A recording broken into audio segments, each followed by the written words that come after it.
Hey, welcome back, Fiat fans. So today we're going to check out a carburetor on a 1975 Fiat Spider. Now this is a brand new EMPI carburetor, and we're having some trouble with it. It's not idling right. It has some sort of weird hiccup issue like on the secondary here. It seems to be bogging down a lot. And a lot of times when you have a brand new carburetor like this, it doesn't always come set up correct from the factory. So there's going to be a lot of things we're going to check out on this guy. So let's get to it. So the first thing I'm going to do is pull off the top and actually check the float level. I took it off. Oh, did you? Just okay. So you know. And what you're doing is, I took it off and looked at, and the spec is 38.5, and you know, holding it vertical. The specs that you were actually reading are from the old South look. The new ones have like a different spec. Now there is just the tiniest little circlip on this arm here. Getting that off might be a challenge. I'm holding a magnet here just to help me not lose this little clip. Nice. That's just about one of the tiniest little clips I've ever seen. Now I can pull the choke arm off, and the top of the carburetor carefully lifts off, and here's your float. So there's a lot of contradictory info out there on how to set up the float on these particular carburetors. But first of all, what you want to do is leave the gasket on the surface, because you measure from the gasket, and where you're measuring from is the surface of the gasket to the bottom, or should I say the top of the float. A lot of the older specs say to measure to the bottom, but you should really measure on these newer ones to the top of the float. And when you're measuring, be sure to hold it kind of upright like I have it here. You don't want to have it laying down like this, because it's already starting to press on the ball of the needle valve. And don't hold it open like that either. Hold it, for the first measurement at least, just slightly back so that it's just lightly resting on the needle valve. And the correct measurement is 18 millimeters to the top of this float. And as you can see, this is this is too high up. And when it's all the way down, it should be around 23 millimeters. So what we need to do is take this little tab that the needle rests on and bend it down just a little bit. Now I know you can't see anything because my fat meat hooks are in the way, but what I'm doing is holding onto the float and very gently pulling down on the tab that the needle valve rides on. You want to be very careful doing this because the metal is very thin and it's easy to bend it too far. I bent it with very slight pressure and then rechecked it several times until I got the desired result. Alright, so now we're in the ballpark, and now we're going to flip it up and let the float dangle. And this one needs to be adjusted just a little bit, and if you see this tab on the back here, that's what adjusts how far the float can actually go. Hang down in full droop. So we just push on that guy a little bit, and you see right there, you only want like a couple millimeters of tension on the float, just like that. And this is about how it should look if you're just gonna go by looks and not measurement. The top of the float should be angling pretty close to parallel, but angling just slightly away. And one of the things that concerns me is that whenever the accelerator hits the secondaries in the carb, this thing really binds up.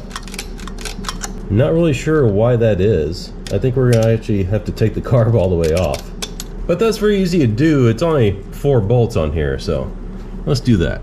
Alright, so I got the carb all pulled off, and even with it off, there's still some sort of binding whenever it goes to actuate the secondary. So that's a little strange. Alright, so here's what I found on that little hitch that's having. Actuating the secondary itself feels fine. There's maybe just a slight grittiness to that, but that's not really where the problem is. But if I hold the choke open, it actuates nice and smoothly. And what's happening is this little part right here, whenever it engages with, hopefully you guys can see this on here, the accelerator is coming up, like this part right here engages with this little cam right here to push the choke out of the way. And that's what's causing that rubbing. And you know, I think that might just be a function of these cheaper carburetors. You know, these surfaces are gonna be rough, and you know, the carburetor is nice and brand new too. An old worn in carburetor is gonna be nice and smooth, right? Hopefully you guys can see where it's hitting on that cam and causing the issue. Another thing that could be a problem is that the choke could be set entirely too tight. So we need to figure that out as well. But before we get to that, I'm gonna do a little switcheroo on the idle jets. That's a lot easier to do with the carb off the car. So these carbs come like pre-built with a size 60 jet on the primary and a size 50 on the secondary. But really for these 1800 size engines, you really want to switch that around. You want the 50 on the primary and the 60 on the secondary. So let's go ahead and pop these guys out.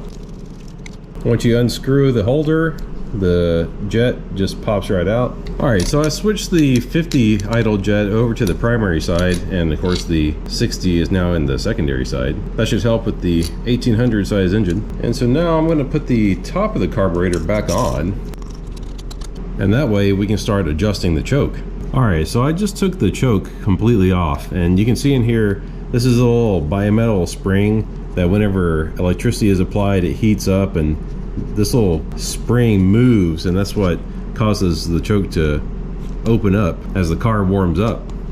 And the choke actuator is held on by these little screws like in this ring right here, and you can rotate it like this. And that actually sets the tension of the choke right here. And that's one adjustment that the choke has. But there's another adjustment that the choke has that we need to pay close attention to.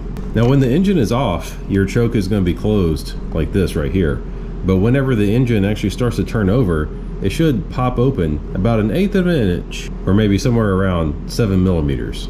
And what causes that to pop open like that is this little vacuum valve right here. So as soon as the engine starts pulling vacuum, even with the choke completely cold, it should pop open just a little bit like that. So we need to check the adjustment of this valve right here. And you can see here, this little slide and this little stop right here. Whenever this slides this way, it actuates it to open up like that. And inside here is a little stop that regulates how far this can actually open. So here I have it pushed all the way as far as it'll go. This is how far it'll open as soon as it starts receiving vacuum.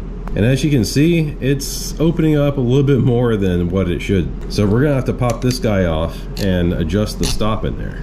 And all you gotta do is just take these 3 screws off right here. Now this thing is spring loaded in here, so it's going to try and pop off on you while you're taking the screws out. Don't lose your little spring. And you want to be real careful with this delicate little diaphragm here. This is easily messed up. But if you take a look at this right here, that right there is your stop. And this one to me looks like it's been screwed all the way in. We need to back that out a little bit. Just take some pliers and carefully back it out. This thing was really tight in there, but I was able to clamp down with my pliers really good and go ahead and pull it out. So let's go ahead and check and see.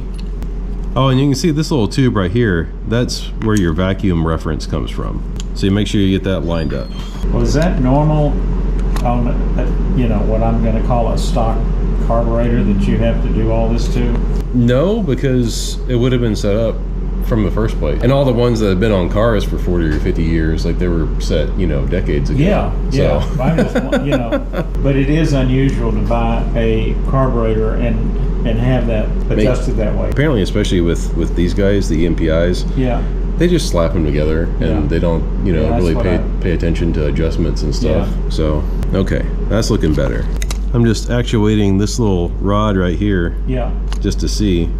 Yeah, and you can definitely see that it's a lot less of a gap in there now. So that little bit's done. Well, good. Now we gotta adjust the choke here. You know, like the choke is supposed to be adjusted at 60 degrees. We're never gonna see 60 degrees Fahrenheit. Definitely not during the summer. So it's gonna be a little bit of an approximation. But right now, what I'm doing is I'm turning this just right when it starts to open. So that's like fully closed. And I'm just gonna turn it just where like it just barely starts to open, like right there. Yeah. Like you just saw it, and then you can tighten these guys down. And like I said, it's supposed to be done at 60 degrees Fahrenheit, but we're never gonna get 60 degrees Fahrenheit here. Maybe in December. We'll wait till December and readjust it. Yeah. All right, so I took the top of the carb back off just so it makes it easier to put the carb back on the engine. But before I do that, I'm gonna do the initial setup of the mixture screw. This is idle mixture, and what you do with this is just carefully turn it all the way in, which, yeah, I think that was it. And then you want to back it out 2 full turns. Now once we get this on the car and get the car warmed up and everything, we'll start adjusting this in and out until we find the place where it idles the best. And the other idle adjustment is the idle speed over here. And you can see this screw, it's touching this thing right here. What we want to do is back it off to where it's not touching, and then put it back so it just barely touches right there. It's just barely touching the stop right there. Now once we get the engine all warmed up and everything and we're ready to adjust these, you always want to adjust the mixture screw first and then bring up your idle speed to where you need your idle. And you never want to screw this in more than 1.5, possibly 2 turns, but it should really only be screwed in 1.5 turns. Because if you start opening up these throttles too far, it's gonna hit the metering ports. In fact, let's see if we can see the metering ports. Yeah, see, it's like right there. Those little holes, like right there. Hopefully you can see. If it goes past that, and you see how that's just a tiny little bit of movement. If it goes past that, you're gonna be dumping a lot of fuel in at idle, and it's just not gonna be good. So let's get this thing back on. Alright, so we took the car for a short drive to get it all warmed up, and it's already running better than it was before. But we brought it back into the garage so that we could do the final adjustments to the mixture screw and the idle speed. What I'm doing right here is slowly turning in the idle mixture screw, leaning out that idle mixture.